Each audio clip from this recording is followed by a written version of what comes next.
Good morning बच्चों। आज मैं एक बहुत अच्छी चीज़ आप लोगों के साथ शेयर करता हूँ कि जनरली क्या होता है कि हम लोगों को कोई भी कुछ आकर कहता है और हम उसकी बात को मान लेते हैं। किसी ने हमारे लिए किसी को कुछ कहा या किसी के लिए हमसे कुछ कहा, तो हमने क्या करा कि बिना उसको सोचे समझे, बिना इन्वेस्टिगेट किए उसको मान लिया और सामने वाले व्यक्ति के प्रति एक प्रिजस तैयार कर लिया और उसके लिए अपनी एक मानसिकता तैयार कर ली। होना क्या चाहिए? होना ये चाहिए कि अगर किसी ने आपसे आकर किसी के बारे में कुछ कहा है तो आप उसको पहले इन्वेस्टिगेट करो, आप उसके बारे में पड़ताल करो कि क्या वो सही कह रहा है, उसकी तह तक जाओ और उसके बाद में अपनी राय कायम करो। और इसी के चलते हम लोगों के बहकावे में आ जाते हैं। और ये दोनों तरह से होता है, ये पॉजिटिव सेंस में भी होता है, नेगेटिव सेंस में भी होता है। कभी कभी किसी के प्रभाव में हम अच्छी तरह से भी आ जाते हैं, हमको लगता है कि सामने वाला बहुत अच्छा है, जितने लोग कह रहे हैं तो अच्छा होगा। तो ऐसा भी ज़रूरी नहीं है कि वो अच्छा ही होगा। अगर किसी ने आपसे कहा है कि वो व्यक्ति बुरा है और उसमें ये बुराइयां हैं, तो ज़रूरी नहीं है कि उसमें वो बुराइयां हों, लेकिन प्रथम दृष्टया हम उसकी बात मान लेते हैं।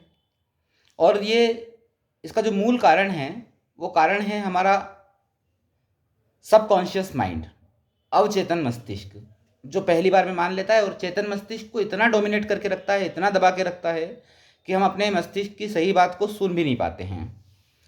और ये केवल आपने अगर मान लिया है तो ये केवल आपकी गलती नहीं है। आपकी गलती क्या है? आपकी गलती ये है कि जब आपके मस्तिष्क से वो विचार चला गया, उसके बाद तो आप कम से कम उस चीज़ की जांच पड़ताल करें। और बाद में जांच पड़ताल नहीं हो रही है और बाद में अगर आपको पता चल गया है, रियलाइज़ हो गया कि सामने वाला व्यक्ति गलत नहीं है, तो हम उससे जाके एक बार बात कर लें, माफ़ी मांग लें। हमारा ईगो जो है वो आधी दुनिया को हमारा दुश्मन बना के बैठा है। अगर हम ईगो को बाहर करके, जब हमें पता चल गया कि सामने वाले की गलती नहीं है, तो उससे जाकर बात कर लें, तो सारी चीज़ें समाप्त हो जाएगी। और अगर आपने मान लिया तो इसका मतलब केवल आपकी कमजोरी नहीं है। मैं आपको एक बहुत अच्छा वाकया बताता हूँ कि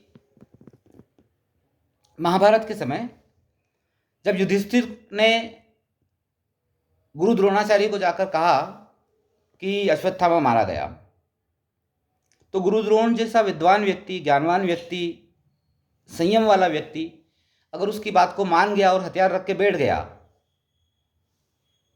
तो क्या द्रोणाचार्य को एक बार ये सोचना नहीं चाहिए था कि क्या वास्तव में अश्वत्थामा मारा जा सकता है? जबकि वो अश्वत्थामा की शक्ति और सामर्थ्य दोनों से अच्छी तरह परिचित थे, उनका तो पुत्र था वो। लेकिन फिर भी उन्होंने मान लिया और हथियार रख दिए। नतीजा क्या हुआ कि मारे गए। इसलिए अगर कोई भी व्यक्ति आपसे आकर किसी के भी बारे में कुछ कहता है, तो it is your foremost duty that you must investigate the matter, and until and unless you reach at the most bottom of the matter, you should not make any opinion about anybody. Thank you.